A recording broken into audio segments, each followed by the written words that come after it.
Why Bhutan might be the most mysterious country on Earth. Deep in the eastern Himalayas lies a kingdom unlike any other. A place where dragons are part of the national identity. Television arrived just before the new millennium, and success is measured not by money, but by happiness.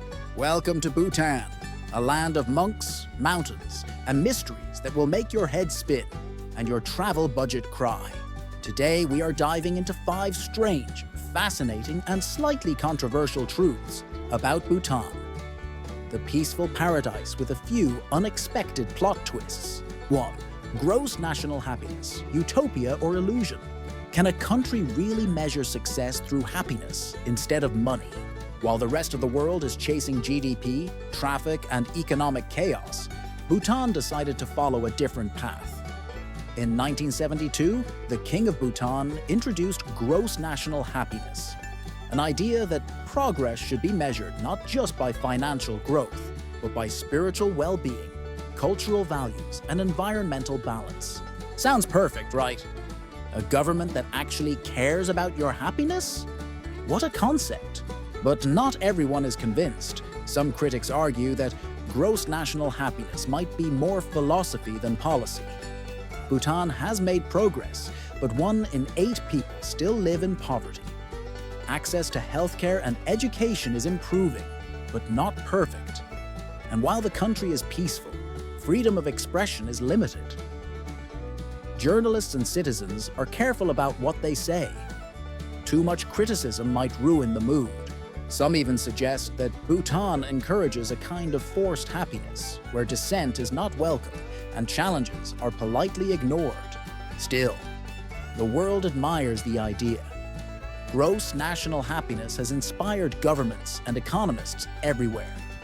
Is it a true revolution in how we think about success, or just a feel-good slogan wrapped around economic struggles? You decide. 2. The Forbidden Kingdom. Why Bhutan controls. Tourism so strictly.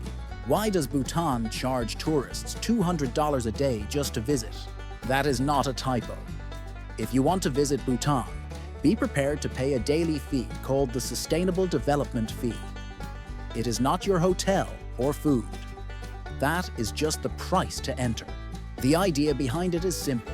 Bhutan does not want to become another tourist-saturated hotspot. So the government limits visitor numbers to protect culture and the environment. High value, low impact. Fewer tourists, less pollution, more authenticity. Some people love it. It keeps Bhutan clean, peaceful, and culturally intact. Others call it elitist. Only wealthy travelers can afford it. Backpackers and budget travelers are left out. Is this smart environmental policy or just expensive gatekeeping? Whatever side you are on, one thing is clear. Bhutan does not do mass tourism, and the result is one of the most exclusive travel experiences on the planet. 3. The mystery of the Yeti, Bhutan's Migoi. Locals claim it is real. Scientists are not so sure. In the eastern wilderness of Bhutan, especially in the Sakteng Wildlife Sanctuary, people believe in a creature called the Migoi.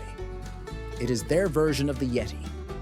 Big, hairy, walks on 2 legs and smells terrible. It might sound like a campfire story, but Bhutan takes it seriously. The sanctuary was partly established to protect the habitat of the Migoi. Science has not confirmed its existence. Some say it could be a bear or just folklore passed down for generations.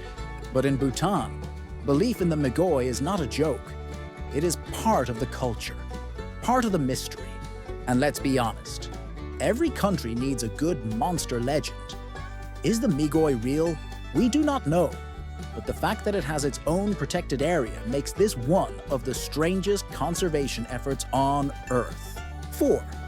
Is Bhutan really the carbon-negative kingdom? Bhutan absorbs more carbon dioxide than it emits. Or does it? Bhutan proudly claims to be the only carbon-negative country in the world.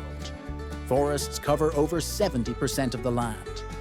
Renewable energy comes from hydroelectric dams. Environmental laws are strict. It sounds like a climate dream come true.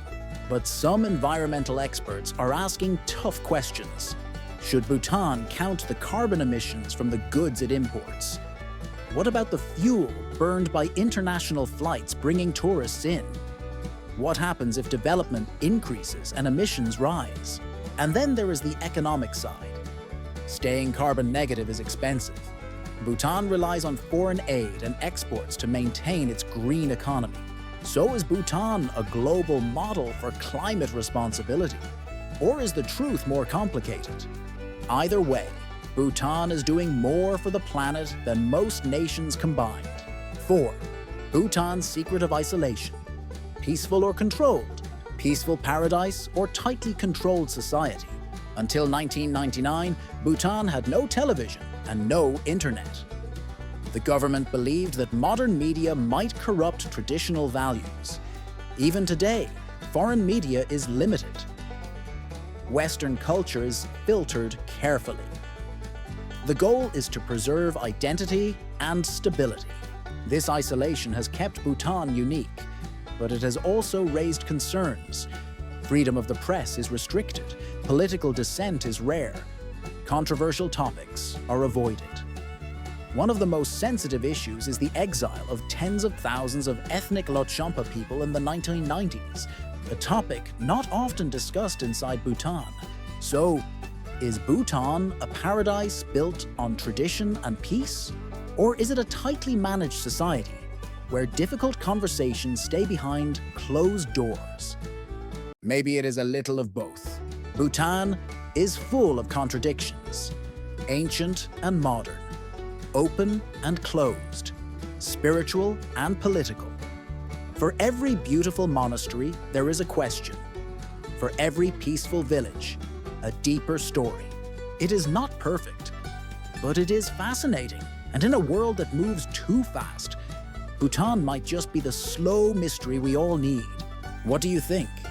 Is Bhutan a true utopia or a nation with secrets hidden beneath the snow? Leave your thoughts in the comments, subscribe for more global mysteries, and remember this: sometimes the happiest places on Earth have the most curious stories behind them.